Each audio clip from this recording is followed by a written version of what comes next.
Social media వాడకం విస్తృతంగా పెరిగిన క్రమంలో సినిమా ప్రమోషన్స్లో కూడా వైవిధ్యమైన విధానాలు అమల్లోకి వచ్చాయి. జనాల దృష్టిని ఆకర్షించడానికి డిఫరెంట్ ప్రమోషనల్ స్ట్రాటజీతో వస్తున్నారు ఫిల్మ్ మేకర్స్. ఇప్పుడు ఓటీటీలకు అలవాటు పడిపోయిన వారిని థియేటర్లకు రప్పించడానికి పబ్లిసిటీ మీద ఇంకాస్త ఎక్కువ శ్రద్ధ తీసుకోవాల్సి వస్తుంది.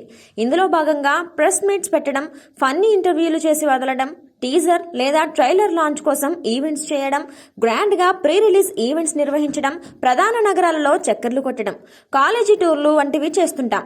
అయితే అందుకు విరుద్ధంగా యువ హీరో నాగశౌర్య తన సినిమాని జనాలకు చేరువ చేయడానికి పాదయాత్ర చేయాలని నిర్ణయించుకున్నారట. నాగశౌర్య హీరోగా అనీష్ ఆర్ కృష్ణ దర్శకత్వంలో తెరకెక్కిన తాజా చిత్రం కృష్ణ వృంద విహారీ. శౌర్య home productions Aira creations banner లో ఆయన తల్లిదండ్రులు నిర్మిస్తున్నారు. ఇదొక new age youthful romantic entertainer. ఇప్పటికే రిలీజ్ చేసిన ప్రమోషనల్ కంటెంట్ కు మంచి రెస్పాన్స్ వచ్చింది. కృష్ణ వృంద విహారీ చిత్రాన్ని 23న థియేటర్లలో విడుదల చేయడానికి సన్నాహాలు చేస్తున్నారు. ఈ నేపథ్యంలో సరికొత్త ప్రమోషన్స్ లో ముందుకు వెళ్లాలని భావించిన శౌర్య రెగ్యులర్ పబ్లిసిటీ ఫార్మాట్ కు భిన్నంగా పాదయాత్రను ఫాలో అవుతున్నాడట.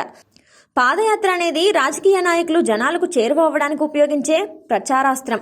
ఇప్పుడు శౌర్య కూడా తన టూర్లో అదే ఫాలో అవుతున్నాడట.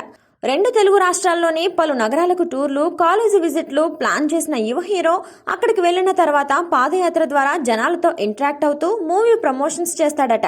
శౌర్య ఐడియా బాగానే ఉంది, కానీ ఇది ఏ మేరకు వర్కౌట్ అవుతుందో, జనాలను ఎంతవరకు ఆకర్షిస్తుందో, సినిమాకు ఏ విధంగా ప్లస్ అవుతుందో వేచి చూడాలి.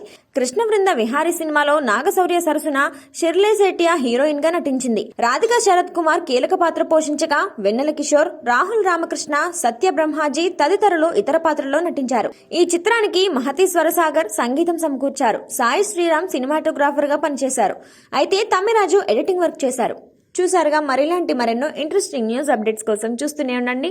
మా ఛానల్ని లైక్ చేయండి, షేర్ చేయండి. మీరేమనుకుంటున్నారు కింద కమెంట్ సెక్షన్లో కమెంట్స్ చేయండి. పక్కనే ఉన్న బెల్ ఐకాన్ని కూడా క్లిక్ చేసుకోండి.